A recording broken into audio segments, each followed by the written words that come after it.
네, 안녕하십니까? 네, 특송 감사합니다. 제가 잠깐 기도하고 말씀을 하겠습니다. 사랑하는 하나님, 오늘 주일입니다. 저에게 또 하나님의 말씀을 허락하여 주시옵소서. 한 가지를 배울 수 있기를 기도합니다. 예수님 이름으로 기도합니다. 아멘. 사실 말씀을 준비하면서 저는 이 말씀을 증거할 자격이 없는 자임을 깨달았습니다. 그래서 이 말씀을 전하기보다 제 스스로 배우고자 하는 마음으로 한번 준비해 보았습니다. 어떻게 같이 한번 제가 배운 말씀을 나눠볼까요? 네. 예, 들어주시면 감사하겠습니다. 예, 당시 로마의 인구가 어느 정도, 이 로마서잖아요. 이제 그 로마에 있는 성도들에게 사도 바울이 로마서를 전거했는데, 당시 로마 인구가 어느 정도 되었을까요? 예. 예, 추측하기가 어려울 것 같습니다. 당시 100만 명 정도 되었다고 합니다. 우리는 서울에 사니까 서울 인구가 한 1000만이 되니까 뭐 100만이라면 작다고 생각하는데, 당시 지금도 전 세계적으로 보면 100만이라는 도시는 굉장히 큰 도시고요. 뭐 서울과 같은 도시는 몇 개 안 됩니다. 당시 이제 100만이라 되는 이 로마의 큰 도시였는데요. 그 중에 유대인이 약 한 5만 명 되었다고 합니다. 예, 5만 명 정도가 이제 로마에 거주하였는데요. 그 당시도 지금과 마찬가지로 이제 그 로마를 둘러싸고 많은 사람들이 로마로 이제 대도시로 몰려들었습니다. 로마 제국은 제3대 칼리귤라 황제가 이제 지배했었는데요. 그 뒤를 이어서 제4대 황제 클라우디우스가 이제 4대 황제로 등장하게 됩니다. 그런데 그때도 이 5만 명 정도 되는 유대인들은 이 시위를 많이 했습니다. 그러니까 칼리큘라 때도 이제 그리스인들이 칼리큘라를 신으로 세우자 이렇게 하니까 유대인들은 이제 하나님만이 유일한 신이다 하고 이제 데모를 했고 시끌벅적하였습니다. 이처럼 유대인들은 그 후에도 여러 가지 이제 이유로 데모를 시위를 하고 있었습니다. 고대 역사가 수에톤에 의하면 AD 49년경에 유대인이 예수님을 믿는 그리스도인, 예수님을 믿는 유대인을 포함해서 그리스도인들을 엄청나게 핍박하면서 커다란 분쟁이 발생하였습니다. 분쟁이 얼마나 컸던지 그것이 이 4대 황제인 클라우디우스 귀에까지 들어가게 되었습니다. 클라우디우스는 유대인들을 보고 저자들은 사회 질서를 해치는 자로다 하면서 모조리 다 로마로부터 추방하라는 추방령을 내렸습니다. 이 내용에 대해서 우리 성경 사도행전에서도 18장 2절을 보면 클라우디오가 모든 유대인을 명하여 로마에서 떠나라 하였다고 우리 성경에서도 기록하고 있습니다. 당시 유대인들이 로마의 경제를 쥐락펴락하였습니다.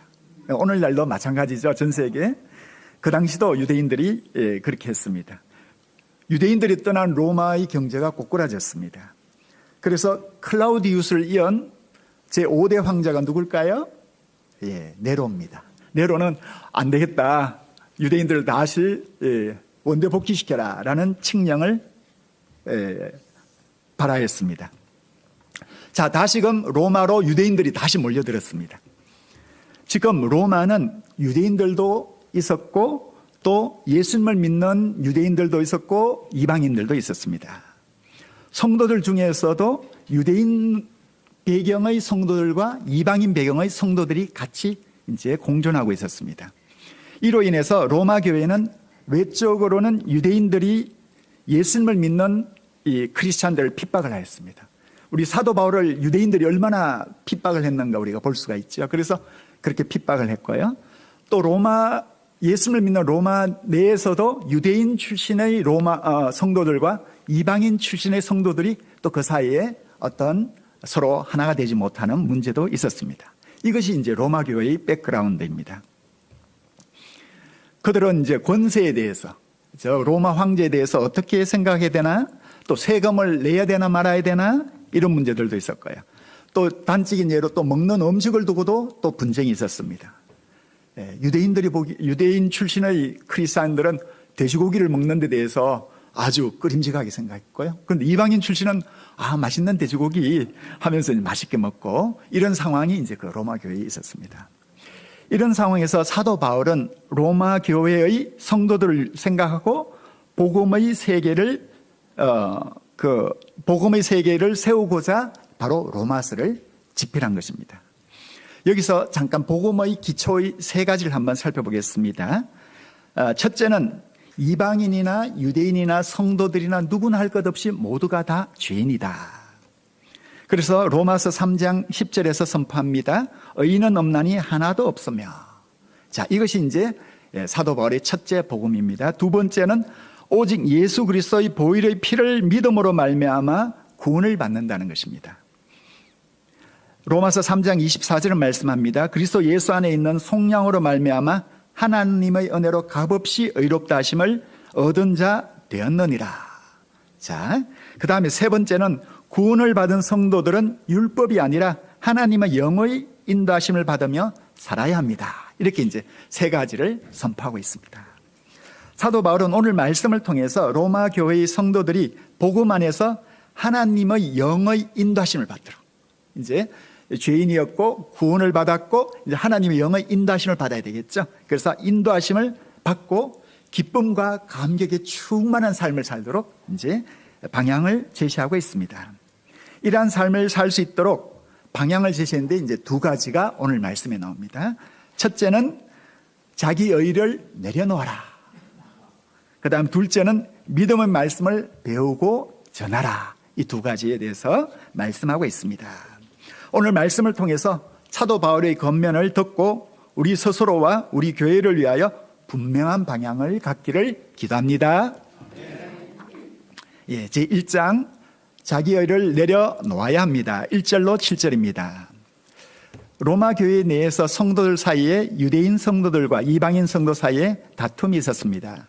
유대인 성도들은 율법을 제시하면서 율법을 지키지 않는 이방인 성도들을 다소 무시하였습니다. 교회 내에서 분쟁이 있으면 얼마나 그 고통이 클까요? 우리 몸에 마치 암이 생긴 것과 같을 것입니다. 하나님의 영광을 드러내지 못합니다. 사도 바울은 다툼의 근본 문제가 자기 의를 추구하는 데 있다고 합니다. 10장 2절과 3절을 보십시오. 다 같이 읽어보시겠습니다. 시작.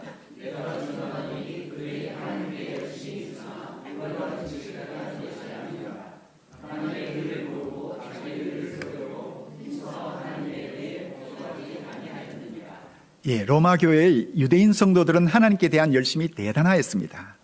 율법들을 열심히 지켰습니다. 금식하는 게 대표적인 것이죠. 또 기도도 일주일에 7일 동안 계속 기도하고 하루에 5번씩 기도도 하고 또 모세오경도 열심히 외웠습니다. 그런데 율법에 대한 이러한 열심이 올바른 지식을 따른 것이 아니라고 하십니다. 왜냐하면 율법을 하는 이유를 잊어버렸기 때문입니다. 자기 의를 세우려고 하였기 때문입니다. 자, 그러면 여기서 자기 의란 무엇인가 한번 생각해 볼 필요가 있습니다. 자기 의란 무엇일까요? 영어로는 self-righteousness, 즉 자기가 올바르다는 뜻입니다. 요즘 인공지능 여러분 아시죠? 챗 GPT에 한번 물어봤습니다. 자기의 의란 무엇이니? 했더니 자기의 의를 자신의 의로움을 주장하는 태도로서 사람이 자신의 행위를 근거로 의롭다 여기는 것이라고 합니다. 자신의 행위를 여러 행위를 해서 나는 의로워진다 이렇게 하는 것이 자기의 의라고 합니다. 자기의 의란 자기가 죄인이 아니라 뭔가 썸바디가 된다 하고 자꾸 자기를 높이는 것입니다. 사도 바울은 자기의 의를 세우는 것은 올바른 지식을 따른 것이 아니라고 하십니다. 자기의 의를 세우면 하나님의 의에 복종하지 못하게 됩니다. 특히 유대인 성도들은 하나님에 대한 열심이 탁월하였죠. 율법들을 엄격히 준수하였습니다. 예를 들면 안식일법이 있는데요. 안식일법에 보면 어떤 규정까지 있냐 하면 일을 해서는 안 되는데 이런 일에는 음식을 장만해서도 안 된다고 합니다. 안식일에 쫄쫄 굶어야 되겠죠. 또 글자도 2글자 이상을 쓰면 안 된다는 거예요. 또 등불을 켜면 안 되고요. 또 켜져 있는 등불을 꺼서도 안 된다고 합니다. 그것도 일이니까. 또 길을 갈 때도 2km 2km 이상 걸으면 안 된다는 이러한 규정들이 있었습니다. 유대인 성도들은 이러한 율법들을 다 지켜야 된다. 이렇게 이제 보았습니다. 하나님을 섬긴다면서 어찌 이런 율법들을 지키지 않을 수 있는지 반문하였습니다. 그런데 이러한 율법들을 한 번, 두 번, 또 한 10번은 지킬 수 있겠죠. 그러나 인간이 이러한 율법들을 다 지킬 수는 없습니다. 율법은 그 자체로 선한 것이긴 하고 올바른 방향이지만 율법의 존재 이유는 우리 인간의 연약함을 깨닫도록 하는 데 있습니다. 그래서 로마서 7장 7절은 말씀합니다. 율법으로 말미암지 않고는 내가 죄를 알지 못하였으니 곧 율법이 탐내지 말라 하지 아니하였더라면 내가 탐심을 알지 못하였으리라. 그들은 율법을 지키는 의미를 잃어버렸습니다. 율법의 정신이 무엇이죠? 율법의 정신은 하나님 사랑, 이웃 사랑이죠. 그런데 자기의 일을 세우고자 율법을 지키는 생활을 할 때 그 심령은 점점 메말라갔습니다. 신앙생활을 할수록 마음에 사랑이 넘쳐야 되는데 사랑이 사라져버리고 정죄하는 마음과 비판하는 마음과 이런 마음이 자꾸 생기는 것이었습니다. 지키지 못할 율법을 다 지키고자 하니까 또 남에게 잘 보이려고 하니까 얼마나 삶이 위선적으로 변하였겠습니까?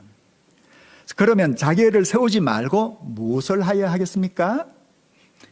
예수 그리스도를 세워야 합니다. 예수 그리스도께서는 우리 죄를 대속하여 십자가에 돌아가셨습니다. 우리가 담당해야 할 모든 죄짐을 지시고 십자가에서 피 흘려 돌아가셨습니다. 예수 그리스도는 율법의 마침이 되십니다. 자기의 일을 세우는 것은 예수님이 필요하지 않다는 것입니다. 내 스스로의 힘으로 의롭게 될 수 있다는 것입니다. 율법을 지키는 외적인 행위를 통해서 자기를 높이면 결국 그리스도를 낮추게 됩니다. 6절과 7절을 보십시오. 이에 대해서 잘 말씀하고 있습니다. 다 같이 읽겠습니다. 6절과 7절 시작.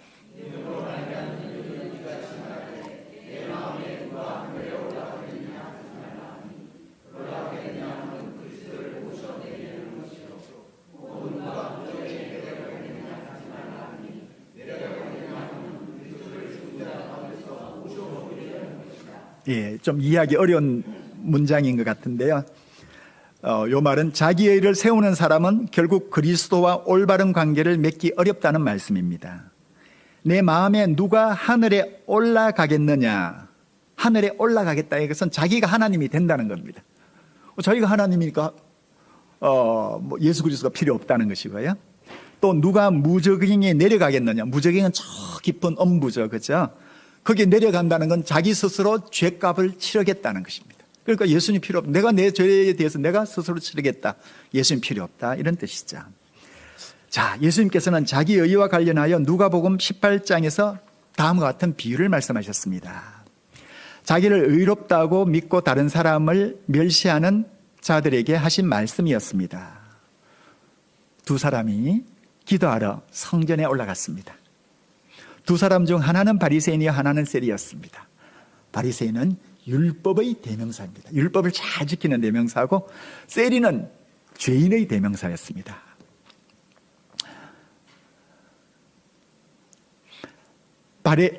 올라가서 바리새인은 서서 따로 기도하였습니다. 서서 따로. 하나님, 나는 다른 사람들 곧 토색, 불의, 간음을 하는 자들과 같지 아니하고 이 세리와도 같지 아니함을 감사나이다. 이렇게 기도했습니다. 참 이상한 기도죠. 나는 일회에 2번씩 금식하고 또 소득의 11조도 왕창 드리고 있습니다. 이렇게 이제 기도하였습니다. 이에 반하여 세리는 하나님께서 계신 성전 가까이 가지도 못하고 멀리 섰습니다. 감히 눈을 들어 하늘을 쳐다보지도 못하였습니다. 다만 가슴을 치며 기도하였습니다. 하나님이여, 불쌍히 여기소서.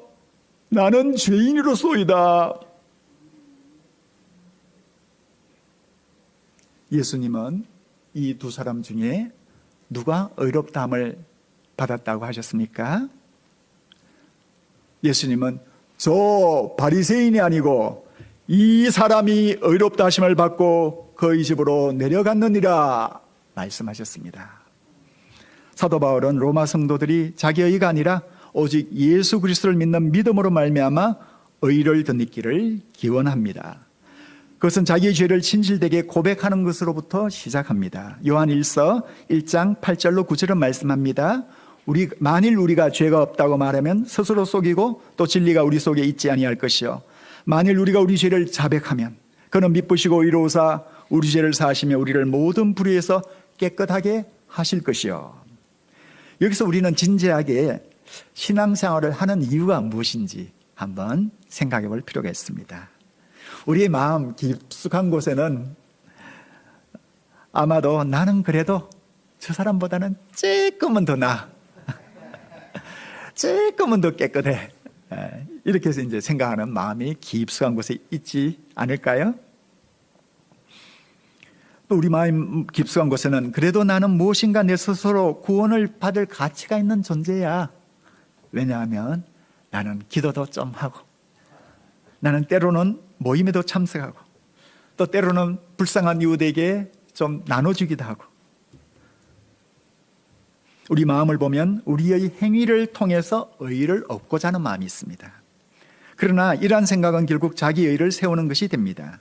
앞에서 본 바리새인과 같이 이런 생각을 하는 나는 그렇지 못한 다른 사람들보다는 무엇인가 조금이라도 더 나은 사람이라고 생각하게 되고 조금씩 자기 의의를 쌓기 시작합니다. 자기 의의를 쌓게 되면 신앙생활의 기쁨이 사라집니다. 우리에게 기쁨이 사라질 때 혹시 내가 자기 의의를 추구하고 있지는 않는가 되돌아봐야 하겠습니다. 그러나 믿음으로 말미암는 의는 오직 예수 그리스도만을 의지하는 의입니다. 우리 스스로는 전적으로 부패하여 조금 더 선한 것이 나올 수 없음을 인정하는 것입니다. 우리는 전적으로 죄악되고 부패되었으며 오직 예수 그리스도의 보혈의 피만이 우리 죄를 사할 수 있음을 인정하는 것입니다. 저는 하나님 앞에서 고백합니다. 하나님, 죄인을 불쌍히 여겨 주시옵소서. 죄인의 죄악을 생각할 때 부끄러워 얼굴을 들 수조차 없습니다. 다만 죄인의 죄악을 감춰주시고 하나님의 뜻을 이루어 주시옵소서. 사도 바울도 디모데전서 1장 15절에서 다음과 같이 고백하고 있습니다. 미쁘다 모든 사람이 받을 만한 이 말이여 그리스도 예수께서 죄인을 구원하시려고 세상에 임하셨다 하였도다. 죄인 중에 내가 괴순이라. 죄인 중에 내가, 딴 사람이 아니라 내가 괴순이라. 우리도 사도 바울처럼 이런 고백을 할 수 있기를 간절히 기도합니다. 제2장 믿음의 말씀을 배우고 전해야 합니다. 8절로 21절입니다. 로마 교회 내부적으로 유대인 성도와 이방인 성도들 사이에 갈등이 많았습니다. 율법을 지키지 못하면서 어떻게 하나님을 섬기느냐 비판하는 목소리도 있었습니다. 또 사회적인 이슈와 관련하여서도 의견이 분분하였습니다. 로마의 세금을 납부해야 하는가, 또는 네로 황제에 대해서, 저 폭정을 하는 황제에 대해서 대항을 해야 하는가, 이런 문제에 대해서 의견이 분분하였습니다. 사도 바울은 이러한 갈등과 관련하여 방향을 제시합니다. 자, 어떤 방향일까요? 8절을 보십시오. 8절을 다 같이 읽겠습니다. 시작.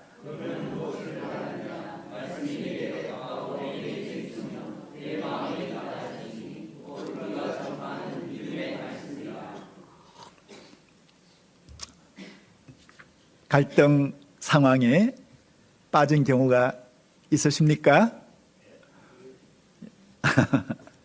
예, 사실 갈등 상황에 대해서 아무리 대화를 해도 해결이 되지 않는 경우가 있습니다.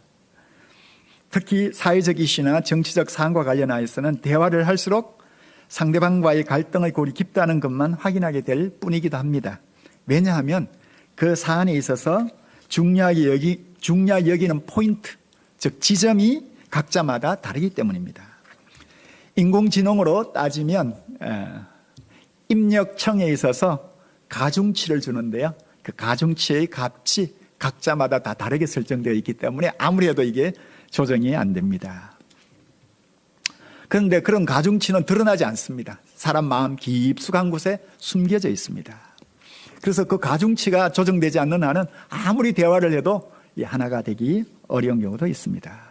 이러한 갈등은 로마 교회나 지금의 교회나 변함없이 있으며 앞으로도 영원히 있을 수밖에 없는 것이 우리 인간의 한계입니다. 사도 바울은 이러한 갈등 상황에 놓인 로마 교회에 대해서 믿음의 말씀이 입에 있고 마음이 있다고 하십니다. 즉 로마 교회에게 믿음의 말씀을 배우고 전하도록 합니다. 하나님의 뜻을 따라 살면서 구원의 기쁨을 충만하게 누리기 위해서는 믿음의 말씀을 배우는 것이 중요합니다. 사도 바울은 믿음의 말씀을 배우는 방법으로 다음과 같은 세 가지를 제시하고 있습니다. 첫째, 입으로 예수를 주로 시인하는 것입니다. 당시 로마 사회에서는 로마 황제를 주로 시인하였습니다.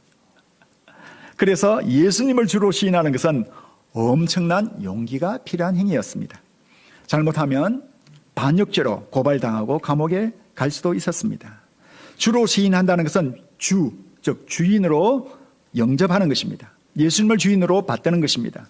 시인한다는 것은 소리를 내어서 고백하는 것입니다. 시인하고 고백하는 것이 믿음의 말씀을 배우는 하나의 과정입니다. 예수님을 주로 시인하는 것의 또 대표적인 행위가 찬송을 하는 것입니다. 우리가 찬송을 많이 하지요. 저도 한번 찬송을 해보겠습니다. 주 하나님 독생자 아낌없이 우리를 위해 보내주셨네. 십자가에 피 흘려 죽으신 주, 내 모든 죄를 대속하셨네. 주님의 높고 위대하심을 내 영혼이 찬양하네. 주님의 높고 위대하심을 내 영혼이 찬양하네.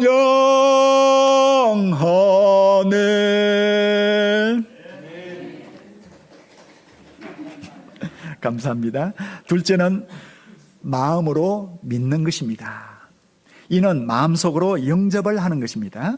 하나님께서 예수님을 죽은 자 가운데서 살리신 것을 마음 깊이 영접하는 것입니다. 마음으로 믿기 위해서는 무엇이 필요할까요? 묵상을 하는 것이 필요합니다.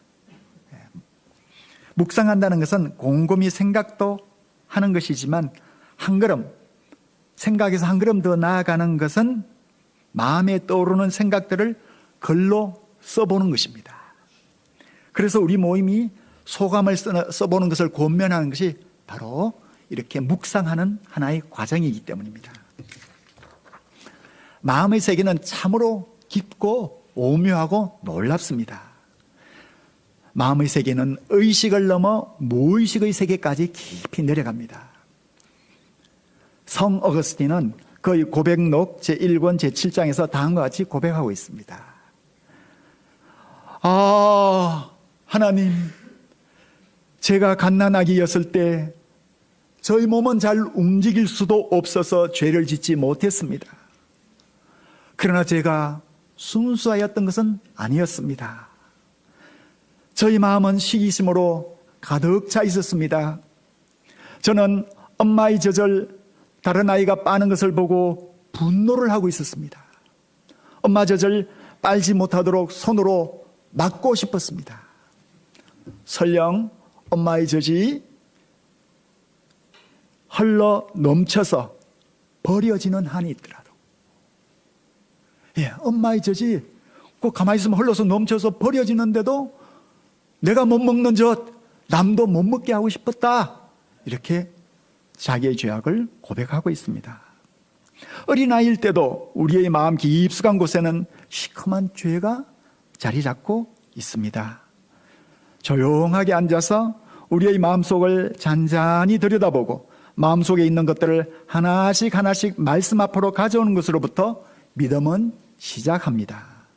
마음의 더러운 것들이 빠져나오고 나면 하나님의 말씀이 들어오기 시작합니다. 마태복음 15장 18절로 19절은 말씀합니다. 입에서 나오는 것들은 마음에서 나오나니 이것이야말로 사람을 더럽게 하느니라.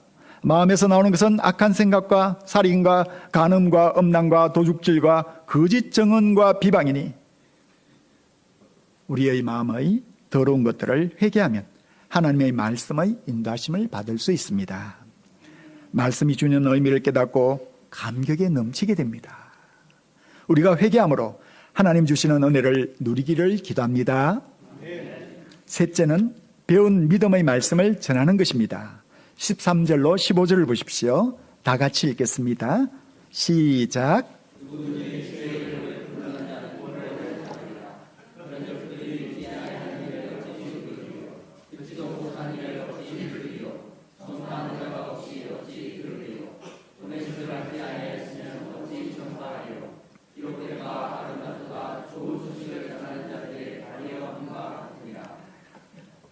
전파하는 것이 곧 믿음의 말씀을 배우는 길입니다.